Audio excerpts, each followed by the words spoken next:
Buenas a todos y bienvenidos a un nuevo Deep Dive.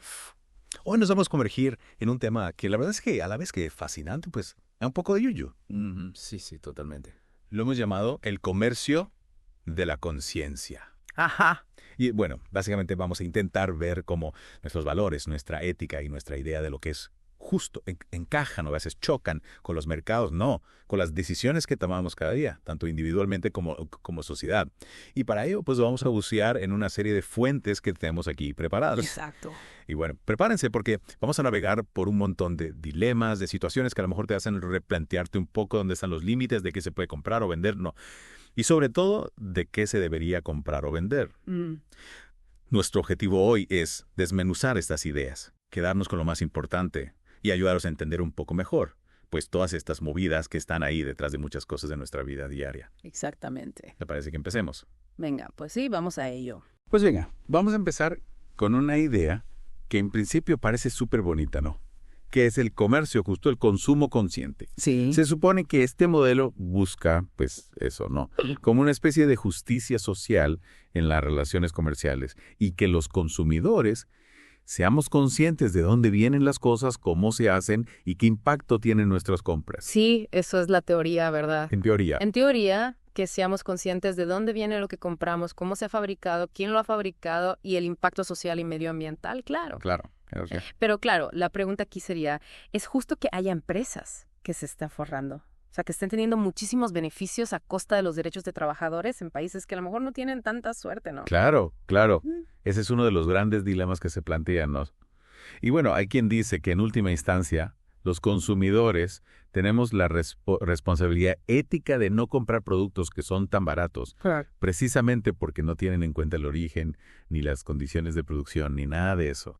Pero luego, curiosamente, los estudios demuestran que, aunque la gente dice que valora el origen ético de los productos, luego a la hora de la verdad siguen comprando lo más barato. Entonces, pues bueno, hay una brecha llena entre lo que decimos y lo que hacemos. Hay una brecha, entonces volvemos otra vez a esa dicotomía, ¿no? Esa lucha entre la eficiencia económica y la justicia social y ambiental. Exacto. Lo que me parece curioso es cómo algo que nace con una buena intención, que es la de un comercio justo, choca frontalmente con la realidad de cómo funciona el mercado global. Claro. Bueno, vamos a cambiar un poco de tercio.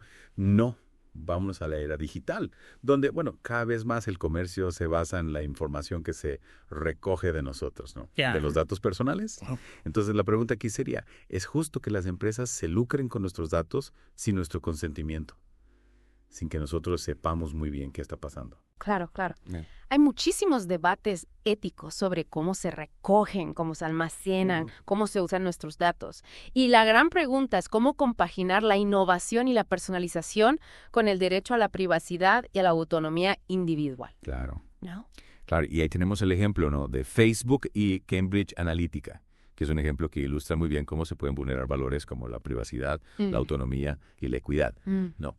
Lo que me parece más preocupante de este caso es que revela la fragilidad de nuestras democracias frente a la manipulación a gran escala. No, Sí. una manipulación psicológica que, bueno, todavía a día de hoy sigue existiendo. Totalmente, Se totalmente. recopilaron millones de perfiles sin consentimiento para usarlos en publicidad política.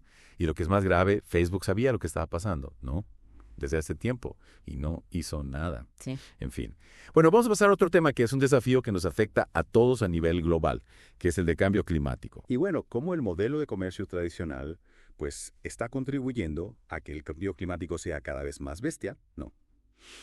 Y que la degradación ambiental vaya peor. Sí.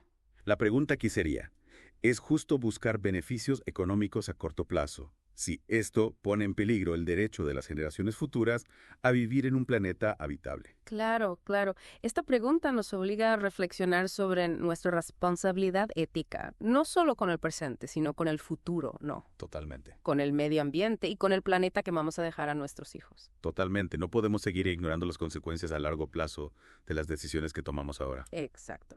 Y bueno, conectándolo con una visión más macro, no. Sí. Vemos que el modelo tradicional de crecimiento lineal está llegando a sus límites. Ya no podemos seguir creciendo indefinidamente en un planeta con recursos finitos. Necesitamos modelos más sostenibles y ya. Total. Bueno, vamos a centrarnos en un bien que es esencial para todos, que es la salud. Es justo que las farmacéuticas estén ganando dinerales, o sea, beneficios desorbitados, a costa de la salud de la gente que no puede pagar los medicamentos. Claro. Este dilema nos lleva a preguntarnos qué mecanismos éticos, qué regulaciones se pueden implementar para garantizar un acceso justo a los medicamentos sin frenar, por supuesto, la innovación. Claro. No. El punto clave es encontrar un equilibrio entre los incentivos para la investigación y el derecho a la salud, que debería ser un derecho universal. Lo que pasa es que, como vemos, la salud también está sujeta a la lógica del mercado. Totalmente. Bueno, las fuentes que tenemos también nos invitan a reflexionar sobre algunos mercados que, aunque existen y son legales, desde un punto de vista ético son un poco dudosos, ¿no? Sí, sí. Por ejemplo, el tema de la subida de precios después de desastres naturales. Sí. ¿No? O sea, hay una catástrofe y de repente los precios de los productos básicos se disparan. Se aprovechan de la necesidad. Claro, se aprovechan de la necesidad. De la gente. O, por ejemplo, ganar premios por no ayudar a alguien que está en peligro. No. O sea, como que se incentiva al no hacer nada. El no ser nada. O el tráfico de órganos. Uf. ¿Debería existir un mercado libre de órganos? Esa es una pregunta muy complicada. Es una pregunta muy heavy. Muy heavy. O los migrantes que pagan fortunas para cruzar fronteras de forma peligrosa. ¿Sería ético crear un mercado de cuotas de migrantes? No.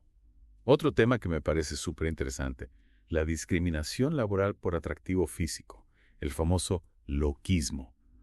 ¿Por qué se permite esto? ¿Hasta qué punto una empresa puede elegir a sus empleados por su aspecto? Claro. Un tema muy controvertido. Muy controvertido. ¿Y la compra de votos? Sí. O el comercio con restos biológicos de hospitales sin que los pacientes vean un duro. ¿De quién son esos tejidos?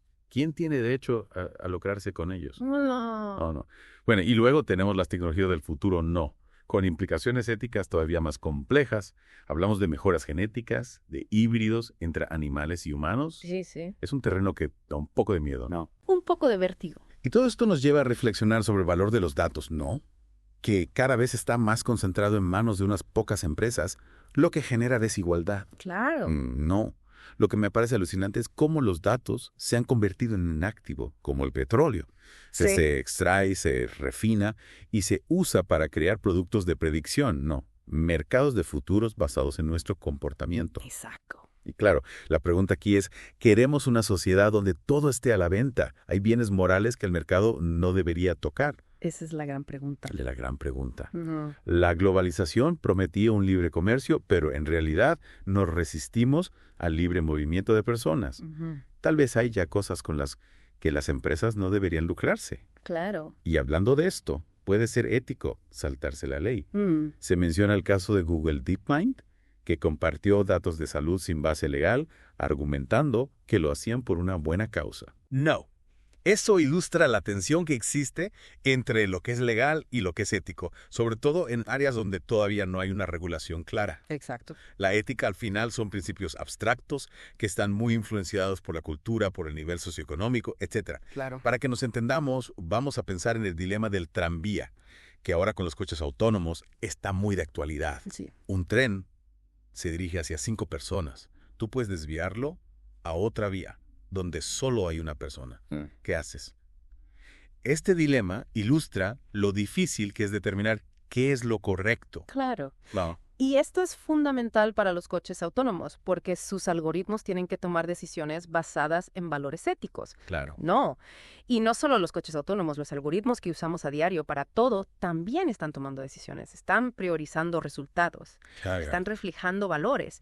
Y lo que es más importante, los datos con los que se entrenan estos algoritmos pueden estar sesgados por las desigualdades que ya existen en la sociedad. Claro. Y esto puede llevar a que se perpetúen en esos sesgos en las decisiones automatizadas. Totalmente. Bueno, vamos a cambiar un poco de tema. Hablemos de la web oscura, la deep web, el internet profundo, el comercio ilícito. A ver, para que nos aclaremos, la Clearnet es el internet que todos conocemos, ¿no? Sí. Google, Facebook, todo eso. La deep web es la información que no está indexada por los buscadores, ¿no? Exacto. Y dentro de la deep web tenemos la dark web, que es una parte oculta a la que solo se puede acceder con navegadores especiales. Vale. Sí. La dark web es un poco como el salvaje oeste, ¿no? Donde se puede encontrar de todo, tanto cosas legales como ilegales. Es un mercado negro donde se puede comprar y vender datos de tarjetas de crédito robadas, herramientas de hacking, drogas, dinero falso, incluso servicios ilegales, ¿no? sicarios, gente que te hackea cuentas, etc. De todo. Y bueno, para moverse por la dark web, se utilizan herramientas que garantizan el anonimato, como Hashmail, el wiki oculto, etc. ¿Y cómo llega nuestra información a la dark web? Pues a través de brechas de seguridad, de malware. Hay muchísimos métodos. Claro, claro. Bueno, las fuentes que tenemos advierten sobre una práctica que se llama lavado de dinero ético. Lavado de dinero ético. Sí, que consiste básicamente en que algunas empresas utilizan principios éticos de forma estratégica para evitar regulaciones o para socavar derechos que ya existen. Ya. No, por ejemplo, incluir en sus principios éticos el compromiso de corregir información inexacta sobre sus clientes, sea algo que ya es un derecho legal. Yes, Lo convierten en un principio ético para lavar su imagen. va a quedar bien. Claro. Y esto nos lleva a la necesidad de una mayor regulación. No. O sea, cuando el mercado falla o cuando los costes para el consumidor de tomar una decisión ética son muy altos, la ley tiene que intervenir. Claro. Se plantea la idea de la corregulación, sobre todo para profesiones como la ciencia de datos, donde todavía no existen códigos de ética formales ni mecanismos de supervisión. No. Se habla de la necesidad de crear colegios profesionales, como los de los abogados o los médicos, o de establecer una supervisión regulatoria independiente. Sí. ¿Te imaginas que pudiéramos crear un sistema que analizara los perfiles de redes sociales de los miembros de un jurado para predecir su comportamiento? Un sistema para predecir el comportamiento de un jurado. Sí, o sea, para saber a qué tipo de argumentos son más sensibles, si son propensos a la hostilidad, hacia cierto tipo de clientes, etc. ¿Sería ético crear una aplicación así? ¿En qué nos basaríamos para decidirlo? Esa es una pregunta muy peliaguda. Muy peliaguda. Porque nos obliga a pensar en los límites de la tecnología y si es ético usarla para influir en procesos judiciales. Totalmente. ¿Dónde está la línea entre la defensa legal legítima y la manipulación? Totalmente. Bueno, y en temas de salud, ¿cómo deberíamos asignar recursos críticos? Como por ejemplo la atención médica de urgencia o la cirugía cardíaca urgente.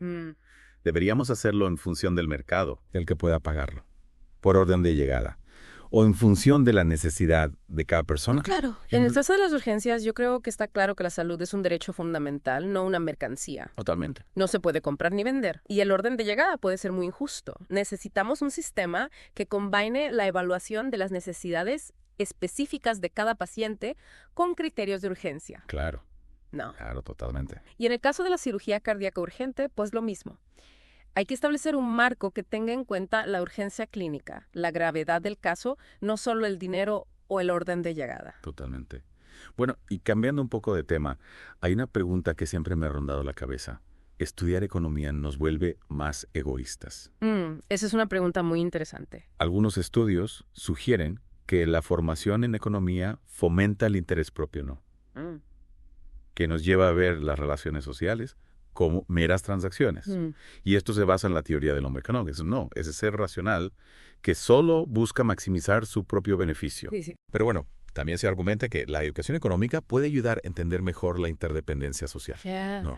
Y la importancia de la cooperación. Claro. Lo que me parece curioso es que incluso Adam Smith, que se le considera el padre del capitalismo, defendía que un mundo dominado por el egoísmo, pero con competencia, podía acabar beneficiando a toda la sociedad. No. Sí. Y bueno, aquí se introduce el concepto de las funciones de utilidad. Una economía utilitarista busca maximizar el bienestar para el mayor número de personas posible. Claro. No.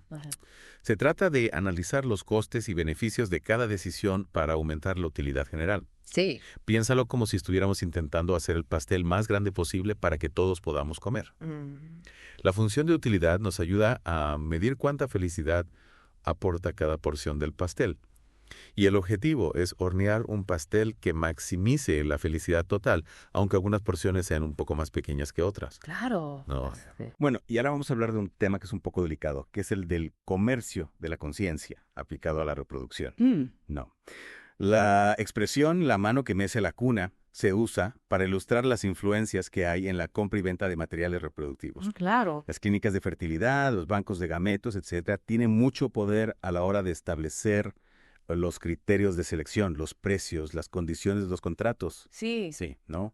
Y bueno, la bioética nos ofrece un marco para analizar las preguntas legales, médicas y éticas que rodean la reproducción y la genética humana. Exacto. Hablamos de temas como la subrogación, la donación de esperma, el diagnóstico genético preimplantacional, la propiedad de la información genética que está contenida en los tejidos humanos, la ley de discapacidad en relación con la tecnología reproductiva, etc. Es un campo muy complejo. Muy complejo. No. Lo que me llama la atención es que a pesar de que en muchos países la venta de material reproductivo humano está prohibida, sigue habiendo un mercado negro que opera online. Y esto genera muchas preocupaciones éticas sobre la mercantilización y la explotación. Claro, no. No. Es curioso cómo las leyes varían tanto de un país a otro. No. En algunos países la venta de espermatozoides, óvulos y embriones está totalmente prohibida. En otros, como Estados Unidos, está permitida. Sí. Y bueno, esto nos lleva a plantearnos algunos dilemas éticos muy profundos, ¿no? Sobre la dignidad humana, la mercantilización, la explotación. La Asociación Médica Mundial, por ejemplo, defiende que se prohíban las transacciones comerciales con material reproductivo humano. No. Sí. Y bueno, también se analiza cómo la mano que mece la cuna influye en la protección del medio ambiente y en la ética de los datos en este contexto. Claro. No. Es fundamental garantizar la transparencia, la equidad, la responsabilidad en el uso de los datos ambientales. Totalmente. Bueno, y vamos a hablar ahora de un tema que a mí me parece súper interesante, que es el de la caza de especies en peligro de extinción. No. Hay algunos países que subastan el derecho a cazar animales en peligro de extinción y argumentan que el dinero recaudado se destina a su conservación. Ya. ¿Es esto ético? Pues es un tema muy controvertido. Hay mucha tensión entre los beneficios económicos y las preocupaciones éticas sobre matar animales que están en peligro de extinción. Claro, claro. Sí. Y bueno, esto nos lleva a reflexionar sobre cuándo la ley debería intervenir para limitar o restringir un mercado. No, se habla de la necesidad de proteger la vida, la libertad, la propiedad, los animales, el medio ambiente e incluso de prevenir deseos que se consideran bajos o corruptores. Claro. No. Y aquí se introducen algunos criterios de justicia distributiva, como el bienestar social, la equidad, el maximín, la eficiencia de Pareto, etc. Es un experimento en el que se les pidió a los participantes que evaluaran la justicia de diferentes algoritmos de distribución basados en estos criterios. Y lo que se vio es que la percepción de lo que es justo es muy subjetiva. Claro. Depende mucho de los valores de cada persona. Exacto. No. Y bueno, también se describe el diseño sensible al valor como una forma de integrar la ética en el desarrollo de la tecnología. No. Y se introduce un concepto que es muy interesante, que es el problema de no identidad, que viene a decir que no podemos afirmar que nos ha dañado un niño al crearlo con una discapacidad si su vida merece la pena. No, porque la alternativa sería que ese niño no hubiera existido. Claro. Es un tema complejo. Muy complejo. Volviendo al tema de la reproducción, vamos a hablar de la subrogación. No. Las clínicas de fertilidad y los bancos de gametos juegan un papel muy importante en este proceso. Sí. Y hay muchas complejidades legales y éticas con grandes variaciones entre países e incluso dentro de un mismo país. Claro. No, en Estados Unidos, por ejemplo, la subrogación comercial está permitida en algunos estados, pero no en otros. Sí. Y bueno, esto nos lleva a plantearnos algunos dilemas éticos sobre la dignidad humana, la mercantilización, la explotación. No. Se compara la gestación subrogada altruista con la gestación subrogada comercial. No. Se analizan las ventajas y desventajas de la subrogación. Se presentan los argumentos éticos en contra de la subrogación, que se basan en la idea de la pureza, la sacralidad, la posible explotación de las mujeres vulnerables, etc. Claro. Se habla de los derechos del niño a conocer su origen genético, a mantener vínculos con su madre gestacional. Se plantean cuestiones de equidad social. No, está creando la subrogación comercial un mercado de bebés. Esa es la gran pregunta. Esa es la gran pregunta. No. Bueno, y ahora vamos a hablar de un tema que es un poco escabroso, que es el de las apuestas sobre la vida y la muerte. No. Interesante. Se analizan las influencias ocultas que hay en este ámbito, que desde un punto de vista ético es muy turbio. Sí. No. Las empresas de seguros, el marco legal, los medios de comunicación, los grupos de presión, etc. Todos juegan un papel. Y bueno, preocupan temas como la desigualdad, la vulnerabilidad, el impacto psicológico y social que pueden tener estas apuestas. No, se debate sobre la ética de las pólizas de seguro de vida que las empresas contratan para sus empleados. No. Interesante. Se analizan las objeciones morales a las piscinas de la muerte, que son apuestas sobre qué celebridad va a morir antes. Ya. No. Se define el seguro de vida, según la legislación española, la SIES, y se clasifican los diferentes tipos de seguros de vida que existen. Y se presentan los argumentos a favor y en contra del seguro de vida para empleados. Bueno, y vamos a pasar ahora al tema de la discriminación laboral. No, se habla de cómo se explota la vulnerabilidad y la desigualdad de las personas por su raza o por su aspecto físico, el famoso lookismo, ¿no? Para obtener beneficios. Se menciona el ejemplo de las compañías aéreas que exigen a sus azafatas que cumplan con ciertos requisitos de apariencia. ¿Sí?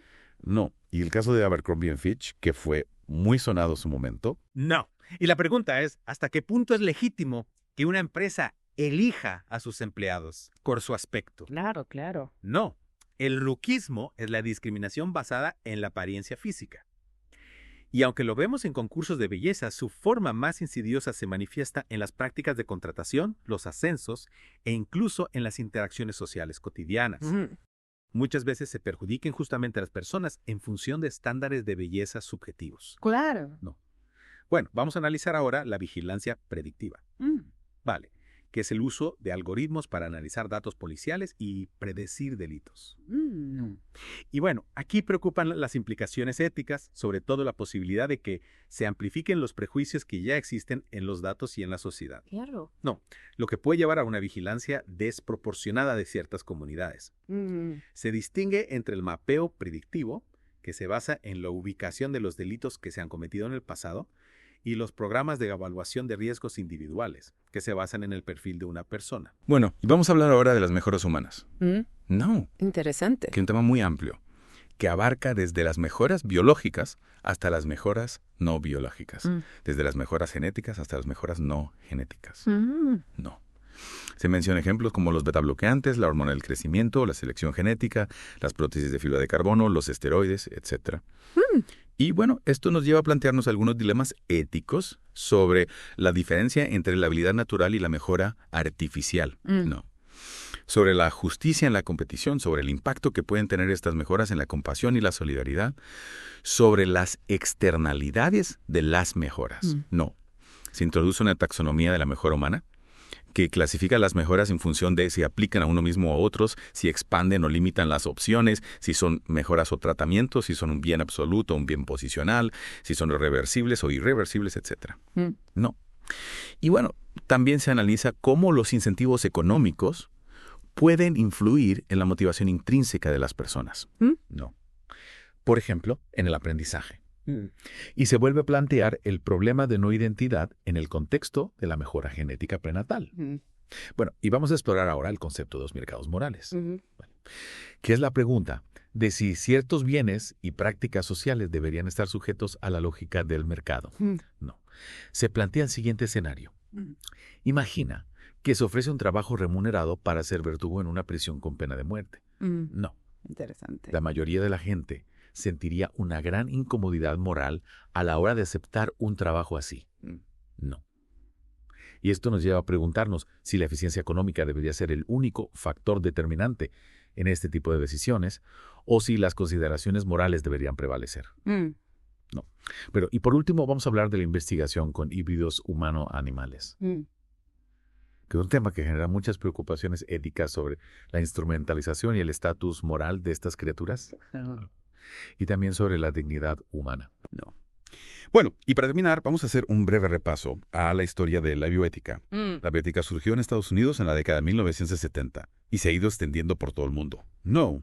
Su aparición se debió a la necesidad de un marco para abordar las cuestiones éticas que plantean la medicina y las ciencias biológicas. No. Y bueno, a medida que la bioética se ha ido globalizando, se ha ido confrontando con los valores culturales de cada región. No. Y se ha ido buscando un conjunto de principios universales. No. En 2005, la UNESCO aprobó la Declaración Universal sobre Bioética y Derechos Humanos, que es un intento de vincular los principios éticos con el derecho internacional. No. Y bueno, la declaración sobre dice que los derechos humanos, aunque son fundamentales, no son absolutos. No. Y que no se pueden utilizar para violar la dignidad de otras personas. No. Se menciona la importancia de la dimensión intergeneracional. No. Y de la integridad moral. Bueno, y vamos a explorar ahora los conceptos de nacimiento injusto y vida injusta. que se refieren a la responsabilidad civil de los profesionales sanitarios en los casos en que nace un niño con enfermedades que no se pudieron diagnosticar durante el embarazo, ¿no? Y bueno, también se analizan las implicaciones éticas y legales de la creación de híbridos humano-animales y las cuestiones de propiedad y control de los tejidos humanos y la información genética, ¿no? Lo que es interesante es que el avance de la ciencia médica en el diagnóstico genético prenatal ha dado lugar a nuevas demandas por parte de los pacientes. No, las leyes varían mucho de un país a otro en cuanto a la indemnización que se puede obtener en estos casos. No, en España, por ejemplo, es muy difícil obtener una indemnización por nacimiento injusto. No, mientras que en algunos estados de Estados Unidos es más fácil. No. También se analizan las consideraciones de derechos humanos en procedimientos como la subrogación y la donación de gametos. No. En particular, el derecho del niño a conocer sus orígenes genéticos. No. Y bueno, la prohibición de la selección de sexo plantea unas cuestiones políticas y morales muy complejas. No. Bueno, y para terminar, vamos a hablar de las ciudades inteligentes, ¿no? Y de cómo la lógica del mercado y el derecho a la privacidad influyen en su desarrollo. No. Preocupan temas como la protección de datos, la transparencia, la seguridad, la autonomía individual. No. Y bueno, también se analizan las implicaciones de la implementación del Internet, las cosas del IoT en las ciudades. No. Para la vigilancia, la equidad, la participación ciudadana. Bueno, pues nada. Hemos hecho un recorrido por un montón de dilemas donde el comercio de la conciencia se manifiesta de muchas formas.